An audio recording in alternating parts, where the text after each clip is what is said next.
আলহামদুলিল্লাহি কাফা ওয়া সালামুন আলা ইবাদিহিল্লাযিনা ইসতাফা। মুআজ্জাজ মুহতারাম হাজিরিন, প্রতিদিনের ন্যায় আজকে আবারও আসলাম আপনাদের সামনে কিছু প্রশ্ন এবং তার উত্তর নিয়ে।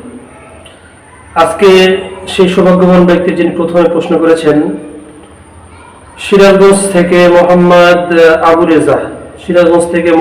আবু রেজা ভাই, তিনি প্রশ্ন করেছেন, জানতে চেয়েছেন যে একটি গাভীতে এমন একজন ব্যক্তি শরীক হলো যার উপার্জন হারাম, এতে অন্যান্য শরীকদের কুরবানি কোনো অসুবিধা হবে কি?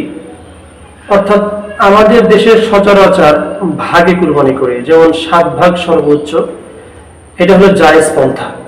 তো 7 ভাগে ভাগী হয়েছে, এর মধ্যে 6 জনের উপার্জনই হচ্ছে হালাল, একজনের উপার্জন হচ্ছে হারাম। তাহলে সেই হারাম ব্যক্তির উপার্জন দ্বারা এই কুরবানির ভাগ দিছে, এর কারণে বাকি 6 জনেরই কুরবানি নষ্ট হয়ে যাবে নাকি কি হবে, এটা তিনি জানতে চেয়েছেন। তো আজকের প্রশ্নতে অনেক সুন্দর একটি প্রশ্ন করেছেন।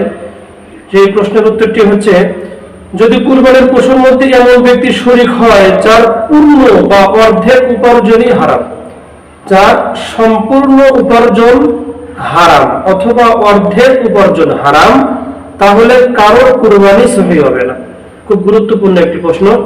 একজন ব্যক্তির কারণে কি হবে না, কারণ অন্য যে 6 জন রয়েছে সেই 6 জনেরও কুরবানি সহি হবে না। সুতরাং কুরবানির ভাগ বটানোর সময় অবশ্যই ভাগীদেরকে যাচাই করবেন যে তার উপার্জন মানে কেমন, হালালের দিকে নাকি হারামের দিকে। যদি অধিকাংশ কিংবা অর্ধেক হারাম হয়, তাহলে তাকে কখনো কি করবেন না, শরীকানা করবেন না।